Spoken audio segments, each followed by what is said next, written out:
Direktorat Jenderal Kekayaan Negara adalah sebuah unit eselon 1 di bawah Kementerian Keuangan yang bertugas untuk memformulasikan dan mengimplementasikan kebijakan di bidang pengelolaan aset negara. Direktorat Jenderal Kekayaan Negara melalui kebijakannya diharapkan dapat mengelola aset negara yang optimal, mendayagunakannya untuk sebesar-besarnya kemakmuran bangsa, kemajuan bangsa, dan untuk kesejahteraan rakyat.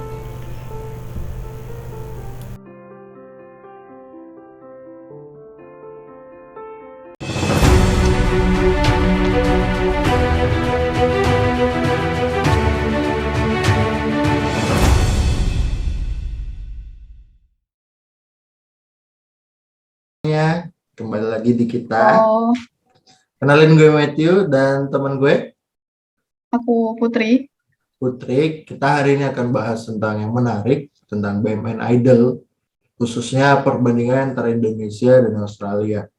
Tapi sebelum itu mungkin teman-teman bingung nih, apa BUMN, apa Idol. Mungkin Kak Putri bisa menjelaskan terlebih dahulu.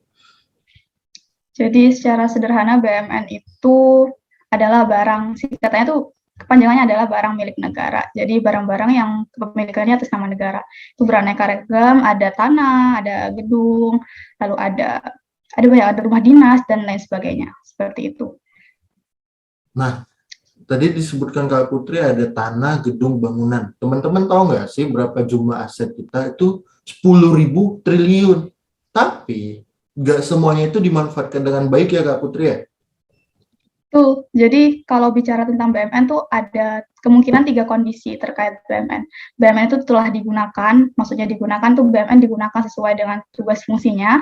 Lalu yang kedua, BUMN itu dimanfaatkan atau BUMN Hmm. digunakan tidak sesuai dengan tugas fungsinya, jadi bisa dipinjam oleh pihak swasta dan lain sebagainya. Dan kondisi yang ketiga ini yaitu BUMN-nya itu idle, dalam artian dia tidak digunakan.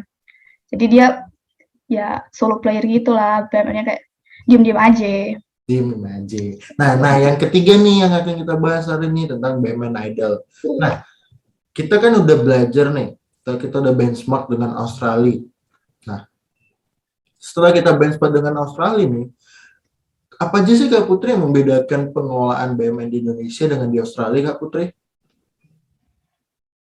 Kayaknya sebelum kita bahas perbedaan, kita perlu bahas kesamaannya deh, biar Wah, bisa iya. dipadu-padankan. Iya, harus Kan nggak enak langsung bahas disamain-samain perbedaan dulu. pusing. Benar-benar. Nah, bener. Kayak, masa baru aja kenalan tiba-tiba udah Dibedain. dicari perbedaannya. Ah, Kan iya, harus cari benar-benar. kesamaannya dulu kan. Oke. Benar-benar. Benar. Gimana tuh, Kak? Apa aja kesamaannya, Kak? Jadi kalau dilihat dari kesamaannya tuh secara siklus tuh siklusnya kurang lebih mirip, yaitu dimulai dari perencanaan, lalu dilakukan penganggaran, lalu kemudian dilaksanakan perencanaan tersebut sampai nanti ada supervisi, pelaporan dan lain sebagainya. Nah, di kedua negara tuh sama-sama menerapkan siklus yang sama, kurang lebih sama gitu loh, dimulai dari perencanaan, lalu dilaksanakan, dieksekusi, lalu ada pemanfaatan dan lain sebagainya seperti itu. Terus ada satu lagi nggak sih yang mirip antara Australia sama Indonesia, Matt? Ya nggak sih, Matt? Ada Oh kan? iya, itu yang ada angka-angkanya. Nah, Indonesia Iya dan betul. Australia itu sama-sama negara G20, Group of 20, yaitu 20 negara dengan ekonomi terbesar di dunia. Jadi kalau kita bandingkan dengan Indonesia dengan Australia, itu masih apple to apple. Kecuali kita bandingkan dengan negara lain seperti Amerika, itu sedikit kurang apple to apple ya Kak Putri ya. Kejauhan size ekonominya. Nah, kembali lagi kita di pertanyaan nih. Bedanya apa sih Kak Putri? Kenapa kita harus belajar ke sana? Bedanya pertama kalau dilihat dari bentuk negaranya ya, Indonesia kan negara kesatuan nih. Sementara kalau Australia itu negara persemakmuran. Jadi regulasinya tuh biasanya ada regulasi yang antar negara bagian sendiri. Sementara di Indonesia tuh regulasinya yang satu aja, Kemenkeu aja nih. Nah, ketika kita mencoba benchmarking itu tadi, ternyata ada perbedaan nih antara pemerintah Indonesia dan pemerintah Australia dalam mengelola asetnya. Nah, di pemerintah Australia tuh mereka tuh nggak sungkan buat ngejual aset. Jadi mereka tuh memikirkan bahwa misal nih ada surplus aset. Misal di Jakarta ada 100 ruang kantor. Ternyata yang dipakai cuma 80. Nah, pemerintah Australia ini nggak segan buat ngejual 20 aset kantor yang tidak terpakai itu. Jadi surplus asetnya tuh dia jual, lalu dia mendapat uang dari situ, kemudian uang itu bisa dipakai untuk hal lain. Kayak gitu. Sementara di Indonesia sendiri kita masih bertahan di pemikiran bahwa kita harus memanfaatkan aset ini nih, atau kita harus menggunakan aset ini, seperti itu. Terus inget gak sih, Matt, kalau Bu Sri Mulyani itu pernah bilang itu loh, yang quotes tentang aset itu, yang manusia dan aset. Oh, ingat. Jadi kalau perbedaan negara berkembang dengan negara maju tuh, kalau negara berkembang kayak Indonesia itu manusianya bekerja untuk menghasilkan aset. Tapi kalau negara maju, asetnya bekerja untuk manusianya. Dua perbedaan yang kontras ya Kak Putri sepertinya.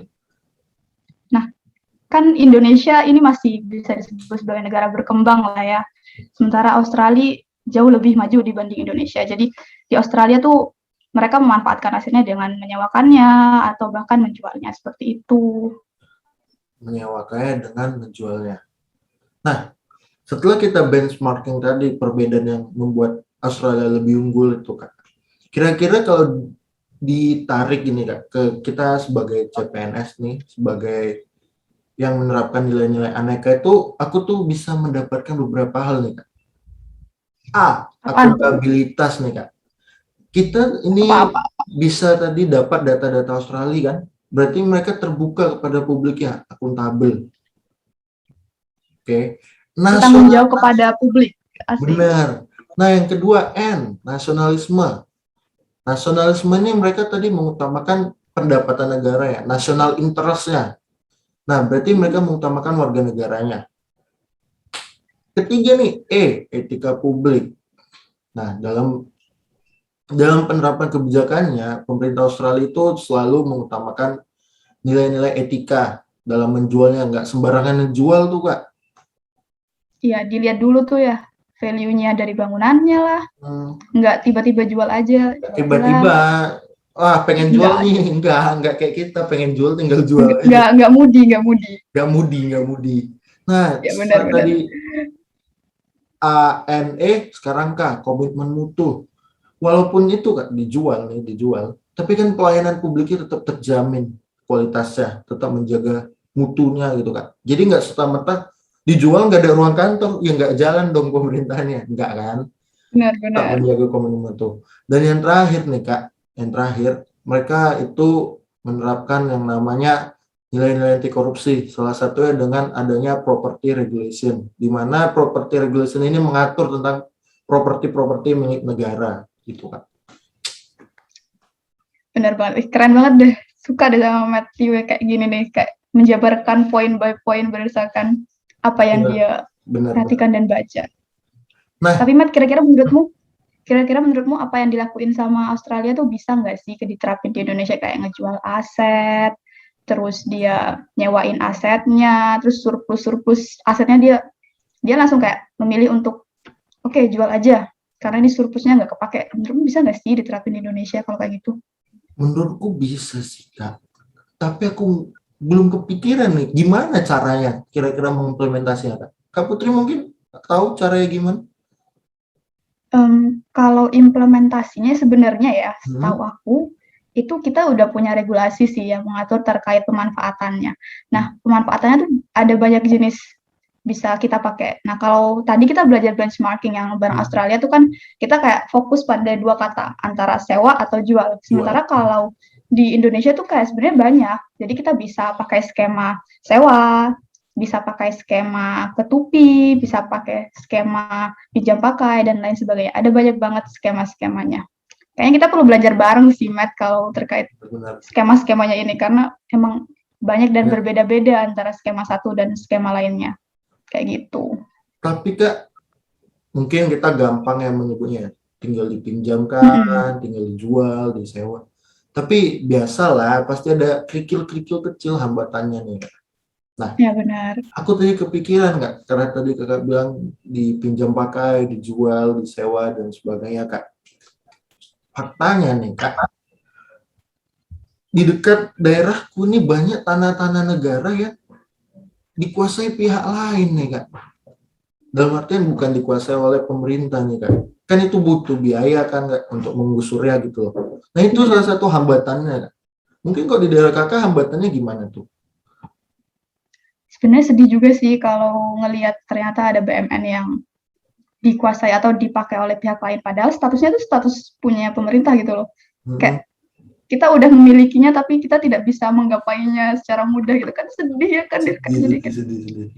Jadi seharusnya sih dari awal sih menurutku kalau terkait yang itu ya kita harusnya ngadain kayak semacam pengamanan nggak sih? Benar. Maksudnya kayak misal kalau ada tanah kosong nih, kan tapi sekarang kayaknya udah mulai diterapin sih. Kayak ada tanah kosong nanti dikasih plang tulisan tanah ini milik Tentara Nasional Indonesia atau milik negara, milik Kapolri, milik Polri dan lain sebagainya. Udah mulai diterapin sih masalah pengamanannya, terus bisa dikasih pagar kayak gitu. Jadi terkait pengamanannya seperti itu. Terus kayaknya ada masalah lain sih sebenarnya. Ada hambatan-hambatan lain maksudnya. Kayak hambatan-hambatannya tuh misal nih, kamu asalnya dari Medan kan ya? Benar. Aku dari Probolinggo nih, dari Jawa Timur. Kayaknya kalau kita lihat nih tanah di Medan, kalau dibandingin tanah di Probolinggo, itu lebih banyak peminat yang di Medan kan? Benar. Alhasil nilainya yang tanah di Medan lebih gede. Dan peminatnya juga lebih banyak. Sementara di Probolinggo tuh kayak ya nggak sebanyak itu peminatnya. Karena emang dilihat dari aspek strategis enggaknya suatu lokasi BUMN kan itu juga berpengaruh kan ya. Jadi tantangan lainnya sih itu sih menurutku. Tantangan dan hambatan, dan bisa jadi hambatan sebenarnya kalau kita tidak bisa men-tackle dengan baik. Nah, selain itu Kak, mungkin Kakak pernah dengar isu-isu kalau apa untuk dijual BUMN, contoh jalan tol, kan sering isu-isu liar, dibilang negara dijual, Iya benar-benar. padahal kan nggak seperti itu gitu kan. Padahal itu murni kerjasama bisnis seperti itu. Tapi ya masyarakat masih belum bisa menerima kenyataan seperti itu, gitu, kan? Bahwa masih isu-isu seperti itu masih banyak kita temui gitu Kak. Itu mungkin bisa jadi hambatan juga Kak. Nah, yang terakhir nih Kak, mungkin hambatannya ini Kak. Kakak pernah lihat bangunan-bangunan SD, SMP di daerah Kakak yang udah rusak parah gitu? Atau kantor-kantor lama pemerintah yang udah rusak parah? Nah, kan itu siapa yang mau nyewa gitu, bangunan rusak itu gitu? Iya, benar. Mau dia posisinya lagi bagus aja kadang kalau di Probolinggo dia bagus aja kita bingung kadang cari penyewanya gimana kan. Benar-benar. Apalagi kalau bangunannya rusak kan. Siapa yang mau? Rumah hantu. Benar, makanya jadi kayak gimana ini sebaiknya kita memanfaatkan gitu kan. Itu sih hambatannya kalau kita bandingin dengan Australia. Karena kalau kita lihat Australia kayak itu benar-benar kayak kita harus benar-benar menerapkan tanah tetangga tuh rumput tetangga jauh lebih hijau ya gak sih? Bener. Kita benar-benar ngelihat Australia kayak gampang-gampang aja deh ngejual aset, nyewain aset. Kenapa kita sulit itu? Kayaknya itu sih yang perlu kita lihat juga, dan kita harus pahami juga masalah-masalah dan hambatan di tempat kita ini di Indonesia ini. Terus mau ngomong itu, Matt, tadi kan kamu bilang itu kan respon masyarakat terkait misal kalau ada jalan tol, terus kemudian ada orang, jalan tol udah dijual lagi nih sama pemerintah gitu. Padahal kan itu sebenarnya nggak semuanya dijual. Kadang itu adalah program kayak public-private partnership. Sebenarnya udah dari awal kerjasama sama private gitu loh. Cuman mungkin kita perlu meningkatkan literasi seluruh masyarakat Indonesia deh supaya kita tuh benar-benar bisa paham sebenarnya apa sih bedanya antara dimiliki sepenuhnya atau ada skema public private partnership. Kayaknya kita perlu deh, kita harus menjadi agen-agen itu, Matt. Asik ya kan? Bisa. Sabi. Nah, kayaknya pembicaraan kita seru banget ya Kak. Tadi kita udah bahas dari awal sampai hambatannya juga, cerita tentang isu-isu di masyarakat gitu Kak. Mungkin di lain waktu kita bisa bahas lagi Kak, lebih detail lagi, tapi untuk sekarang kita cukupkan sampai di sini Kak. Oke, terima kasih teman-teman sudah menyaksikan. Saya Matthew. Saya Putri. Sampai ketemu di lain waktu. Bye-bye.